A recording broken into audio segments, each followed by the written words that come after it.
शीर्षक है कालिदास का प्राणी प्रेम। लेखक Shri Mohan Rakesh. First of all हम मोहन राकेश जी का जीवन परिचय देखेंगे। मोहन राकेश जी का जन्म 1925 ईस्वी, जिनका निधन सन 1972 ईस्वी में हुआ था। मोहन राकेश का जन्म पंजाब के अमृतसर में हुआ था। उनका असली नाम तो मदन मोहन गुगलानी था। उनकी दीदी ने मदन मोहन राकेश नाम रखा था। बाद में मोहन राकेश अस्थायी नाम हुआ। मोहन राकेश हिंदी साहित्य के अच्छे नाट्यकार, उपन्यासकार और कहानीकार के रूप में अपना नाम अमर कर गए हैं। उन्होंने डायरी, संस्मरण, जीवनी, निबंध, पत्रकारिता तथा अनुवाद के क्षेत्र में भी ठोस योगदान दिया है। नाटक में आषाढ़ का एक दिन बहुत ही विख्यात और चर्चित नाटक रहा है। अन्य मोहन राकेश जी के नाटक देखेंगे। आधे अधूरे, लहरों के राजहंस, आषाढ़ का एक दिन एकांकी है, अंडे के छिलके, बीज नाटक, आईने के सामने एवं सारा आकाश, आखिरी चट्टान तक उनकी गद्य रचनाएं हैं। यहाँ पर आषाढ़ का एक दिन से केवल एक अंश ही कालिदास का प्राणी प्रेम शीर्षक से प्रस्तुत किया गया है। नाटक के दो प्रमुख पात्र हैं, मल्लिका और कालिदास। अन्य पात्रों में दंतुल है, मल्लिका की माँ अंबिका है। कालिदास बाण से घायल हरिट शावक को बचा लेता है। नाट्यकार ने यह कहना चाहा है कि अगर हम प्राण दे नहीं सकते तो किसी का प्राण लेने का अधिकार भी हमें नहीं है। मारने वाले से बचाने वाला महान होता है। वस्तुतः दंतुल ने शिशु हिरण शावक को अपने बाणों से घायल कर दिया था। इसलिए यहाँ पे दंतुल के बाणों से जो घायल हरिण शावक है उस पर लेखक ने व्यंग बाण चलाया है। अतः यहाँ पर जीवन दया की बात बताकर कालिदास का प्राणी प्रेम प्रकट किया गया है। पशु पक्षी हमारे मित्र हैं, अतः उनका हनन हमें नहीं करना चाहिए। पर्यावरण की रक्षा के लिए पशु पंछियों का अनन्य महत्व है। मानव जीवन विकास में प्राणियों का बड़ा योगदान है। प्राणी मानव के साथी हैं, इसलिए हमें उनकी रक्षा करनी चाहिए। आगे हम लोग देख रहे हैं नाटक में जो मुख्य पात्र हैं। मुख्य पात्रों में महाकवि कालिदास जी हैं और दूसरे पात्र हैं मल्लिका, जो कि कालिदास से प्रेम करती हैं। दंतुल ये सैनिक है जिसके बाणों से हरिण शावक घायल हुआ है। अंबिका ये वृद्ध स्त्री मल्लिका की माँ है। आगे हम लोग कहानी में देख रहे हैं पाठ का सार क्या है। फर्स्ट ऑफ ऑल, घायल हरिण शावक। घायल हरिण शावक यहाँ पे जो कालिदास जी जंगल में भ्रमण कर रहे होते हैं, उसी समय वो क्या देखते हैं कि एक हरिण शावक लहूलुहान जमीन पर आ गिरता है और वो बच्चा अधिक देर तक दुख को न सह सका और वो जो है कि जमीन पर गिरते गिरते कालिदास की गोद में आ गया। उसके शरीर से खून टपक रहा था। कवि ने उसे अपनी बाहों में भर लिया और उसे लेकर चल पड़ा। यहाँ पे कवि लेखक जो कवि कालिदास जी हैं वो हरिण शावक को पुचकारते हैं, दुलराते हैं, ताकि हरिण शावक को थोड़ा ढाढ़स मिले। हरिण शावक को सांत्वना। कवि रास्ते में हरिण शावक को सांत्वना देते हुए उससे बातें करते हैं। वे उससे कहते हैं, हम जिएंगे, एक बाढ़ से घायल होकर हम नहीं मर सकते, हम पीड़ा सह सकते हैं, उंगलियों का कोमल स्पर्श हमें प्राण दे सकता है, हमारे अंगों पर घृत का लेप होगा, हम फिर से वनस्थली में घूमेंगे और हम फिर से कोमल दुर्वा खाएंगे ना। इस तरह से वो हरिण शावक से बात करता रहता है, ताकि हरिण शावक हिरण का बच्चा वो थोड़ा ढाढ़स उसको बंधे और वो अपना आत्मबल न खोने पाए। नेक्स्ट है मल्लिका का आश्चर्य। मल्लिका द्वार की ओर बढ़ती है तो घायल हरिण शावक को कालिदास की बाहों में देखकर उसे ताज्जुब होता है और वह कहती है कि यहाँ ऐसा हमारे राज्य में कौन सा व्यक्ति है जो इस हरिण शावक को घायल कर दिया, क्योंकि हमारे इस पर्वतीय भूमि में पशु पंछियों को मारना वर्जित है। वर्जित ही नहीं बल्कि पशु पंछियों के मारने पर मारने वाले व्यक्ति को सजा हो रही है। लेकिन फिर मल्लिका कह रही है कि माँ कह रही थी कि कुछ समय पहले इधर से उधर कुछ राज कर्मचारी घोड़े पर आते जाते हुए दिखाई दिए हैं। शंका होती है कि शायद उन्हीं में से किसी ने यह दुष्कृत्य किया होगा, इस हरिण शावक को उन्हीं में से किसी ने मारा होगा, अन्यथा हम लोगों के यहाँ तो किसी भी पशु पंछी को हानि पहुँचाना वर्जित है। आगे हम लोग देख रहे हैं हरिण शावक की तीमारदारी। यह तीमारदारी यानी होता है कि देखभाल। हरिण शावक के जो खून गिर रहे हैं वो उस खून या जो चोट लगी है जहाँ पे बाण लगा हुआ है उस पर कालिदास जी घृत का लेप लगाते हैं। घृत का लेप लगाते हुए उसे हरिण शावक को सांत्वना देते हैं, समझाते हैं, पुचकारते हैं और मल्लिका जो उनकी सहचरी है उससे कहते हैं कि मल्लिका अगर थोड़ा दूध हो तो दूध लेकर के आओ और इसे हम थोड़ा दूध पिलाते हैं, ताकि दूध पीकर ये थोड़ा जी उठेगा, यानी इसमें थोड़ी हिम्मत आ जाएगी।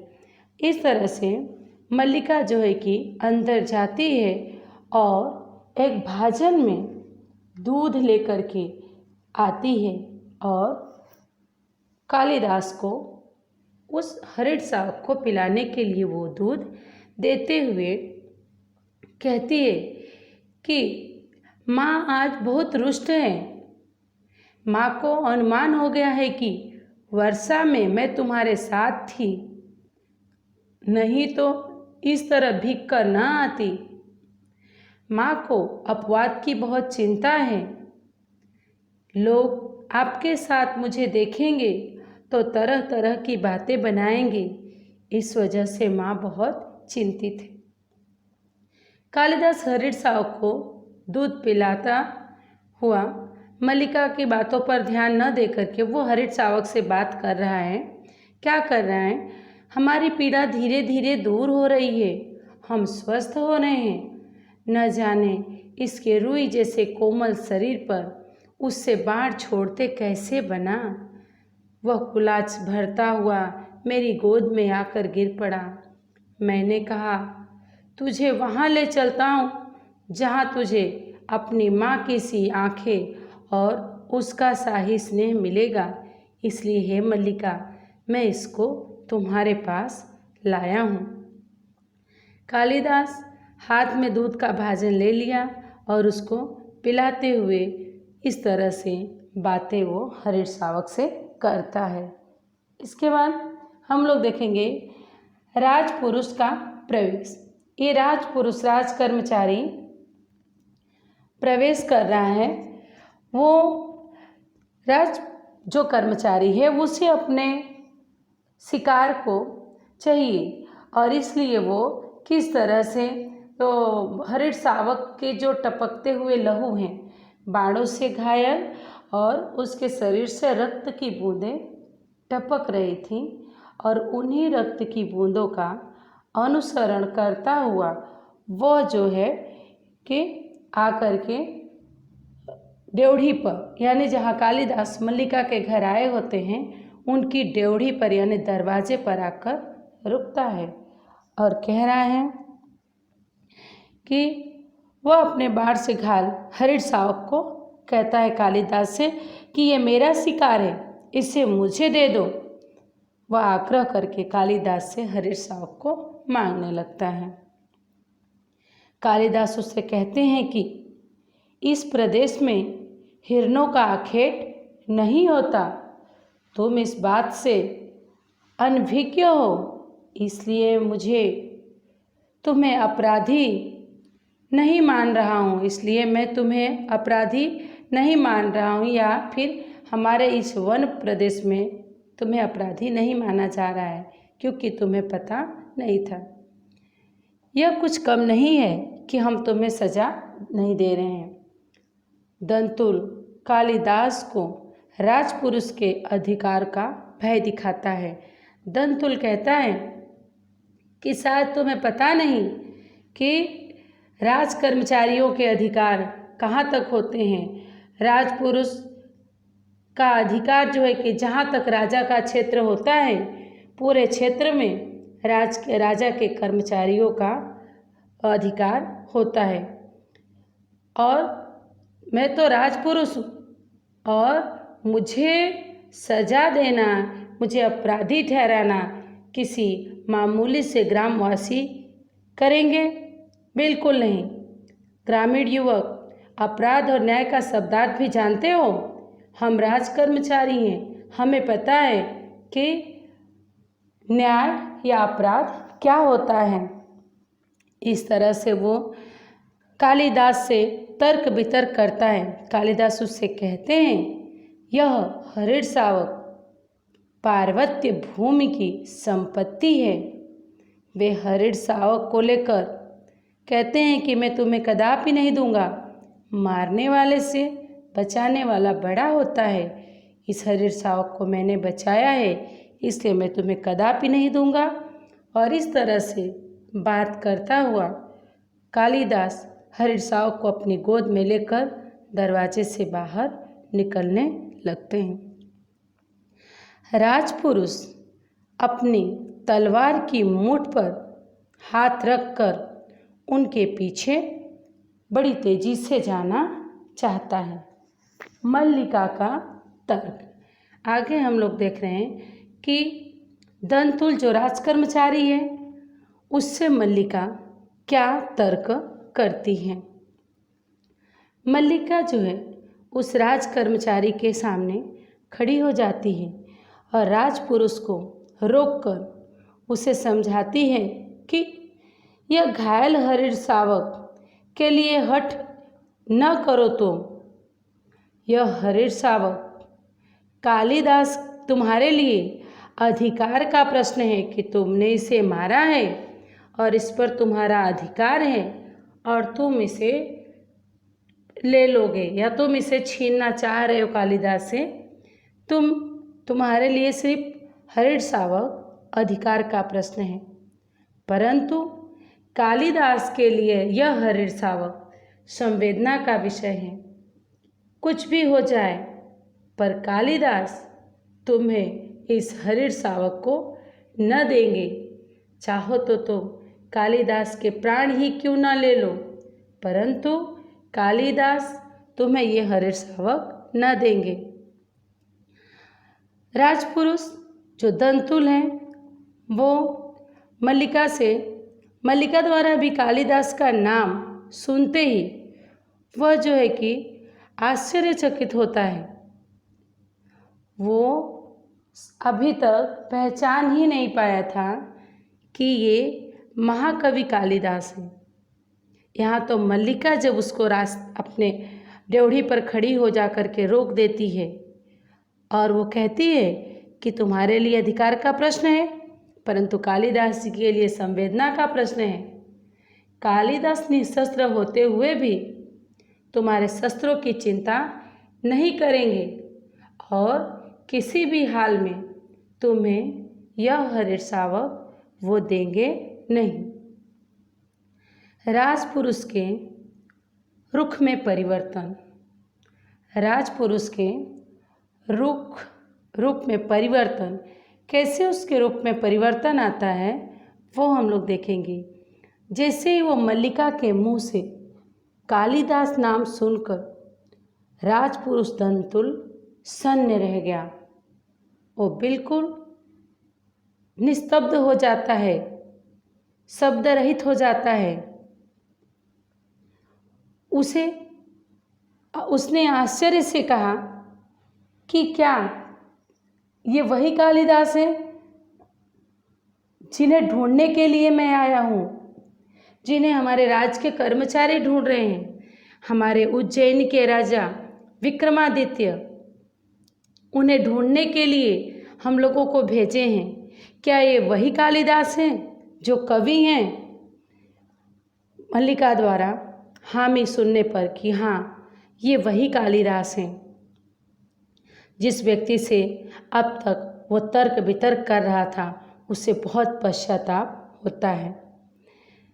उज्जैनी का राजा उनके काव्य ऋतु संहार के लिए उन्हें सम्मानित कर उन्हें राज्य के कवि राज का दर्जा देना चाहते हैं, जिसे वो ढूंढने के लिए प्रांत प्रांत वन वन नगर नगर भटक रहा है। दंतुल को अपनी आंखों पर विश्वास न हो रहा था कि मैंने क्या कर दिया, किसके साथ मैंने धृष्टता की।